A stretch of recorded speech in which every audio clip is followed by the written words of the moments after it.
Bismillahirrahmanirrahim. Assalamualaikum warahmatullahi wabarakatuh. Selamat pagi anak-anak. Marilah kita bersyukur kehadirat Allah Subhanahu wa taala yang telah melimpahkan rahmat serta hidayahnya kepada kita semua sehingga pada pagi hari ini kita bisa belajar kembali meskipun melalui daring. Saya harap kalian tetap sehat, menjaga kesehatan, menggunakan masker apabila kalian keluar rumah. Pada kali ini kita belajar, kali ini kita melanjutkan pelajaran minggu yang kemarin. Kalau kemarin mengenal negara-negara ASEAN, sekarang adalah interaksi antar negara-negara ASEAN. Tujuan pembelajaran pada kali ini yaitu setelah mempelajari materi interaksi antar negara-negara ASEAN, peserta didik dapat menganalisis pengaruh perubahan ruang dan interaksi antar ruang terhadap keberlangsungan kehidupan ekonomi, sosial, budaya, politik, dan pendidikan. Interaksi antar negara-negara ASEAN. Pengertiannya adalah hubungan timbal balik yang terjalin di antara dua negara atau lebih di kawasan Asia Tenggara yang didukung oleh dua faktor, yaitu persamaan dan perbedaan sumber daya alam serta kondisi geografis. Interaksi ini melahirkan kerjasama dalam berbagai bidang, contohnya bidang politik, ekonomi, budaya, sosial, dan bidang lainnya. Interaksi antar negara-negara ASEAN bisa dikatakan sebagai hubungan yang bersifat internasional. Mengapa? Sebab melibatkan entitas berdaulat, yaitu negara yang melintas wilayah teritorialnya.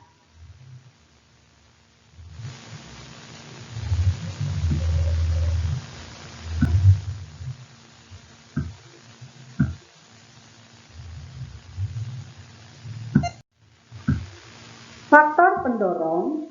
Ada dua faktor pendorong terbentuknya kerjasama, yaitu didasari kesamaan ataupun perbedaan potensi alam yang dimiliki oleh suatu negara. Yang pertama yaitu kesamaan dan perbedaan sumber daya alam. Kesamaan sumber daya alam antara beberapa negara dapat mendorong terbentuknya kerjasama antar negara.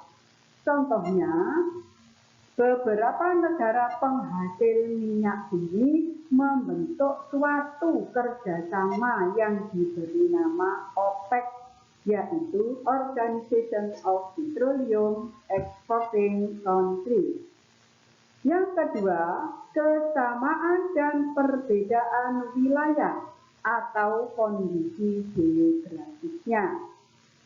Karena kesamaan letak geografis, beberapa negara di suatu kawasan pada umumnya mengadakan kerjasama untuk menjaga stabilitas dan keamanan negara. Contohnya, negara-negara yang terletak di kawasan Asia Tenggara membentuk kerjasama melalui organisasi ASEAN. Selanjutnya adalah faktor penghambat. Ada 4 faktor penghambat kerjasama di kawasan ASEAN, antara lain yang pertama adalah perbedaan ideologi. Faktanya, sampai saat ini hampir tidak ada negara ASEAN yang menutup diri dari kerjasama antar negara ASEAN. Yang kedua, adanya konflik dan peperangan. Kondisi konflik dan peperangan yang terjadi di dalam negeri maupun antar negara bisa mengganggu stabilitas negaranya sehingga akan menghambat kerjasama. Ketiga, kebijakan proteksi. Suatu negara yang menerapkan kebijakan yang bertujuan melindungi kepentingan dalam negeri dan meningkatkan daya saing. Contohnya, tidak menerima impor hasil pertanian karena dapat mempengaruhi kondisi pendapatan hasil pertanian di dalam negerinya. Yang keempat, perbedaan kepentingan tiap-tiap negara. Kerjasama dibutuhkan bagi perkembangan dan masa depan negara di dunia. Akan tetapi, dalam kerjasama antar negara, tiap-tiap negara memiliki kepentingan yang selanjutnya adalah bentuk-bentuk kerjasama. A. Bentuk kerjasama di bidang sosial dan budaya. Pertama, bidang pembangunan sosial dengan menekankan kesejahteraan golongan berpendapatan rendah, perluasan kesempatan kerja, serta pembayaran atau upah yang wajar. Yang kedua, pengembangan sumber daya manusia. Ketiga, peningkatan kesejahteraan.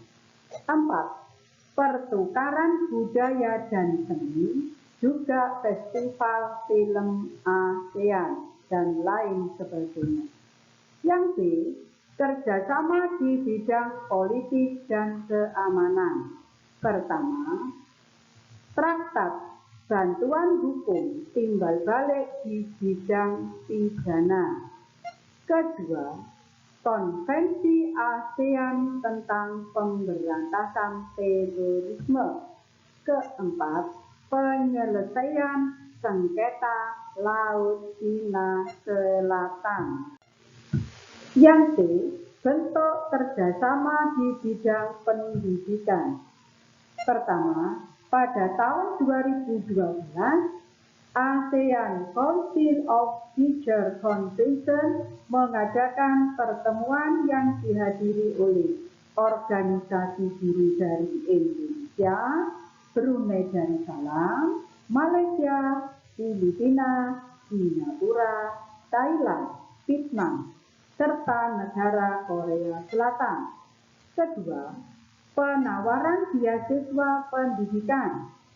Contohnya, Indonesia memberikan beasiswa pendidikan kedokteran, bahasa, dan seni kepada pelajar negara-negara anggota ASEAN di kawasan negara berkembang. 3. Negara-negara ASEAN memanfaatkan beasiswa untuk belajar di berbagai universitas di negara-negara ASEAN dan Jepang atas biaya yang diberikan oleh ASEAN. Keempat, Olimpiade di bidang pendidikan sering diadakan pada taraf regional Asia Tenggara. Contohnya, Pertamina menyelenggarakan Olimpiade Sains Nasional atau OSN pada tahun 2015.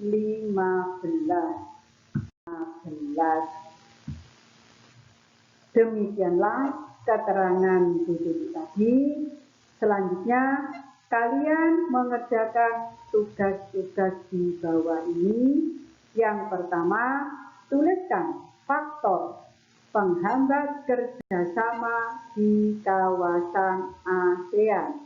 Yang kedua, apa sajakah yang dihasilkan dari KTT ASEAN yang pertama.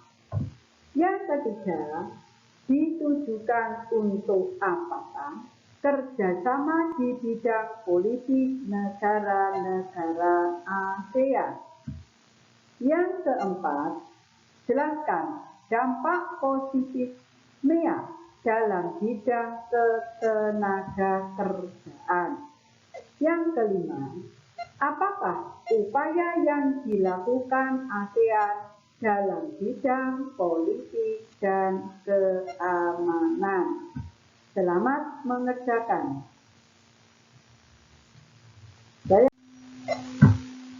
Saya akhiri sampai sekian. Terima kasih. Sampai jumpa pada pertemuan berikutnya. Tetap jaga kesehatan di rumah ya. Assalamualaikum warahmatullahi wabarakatuh.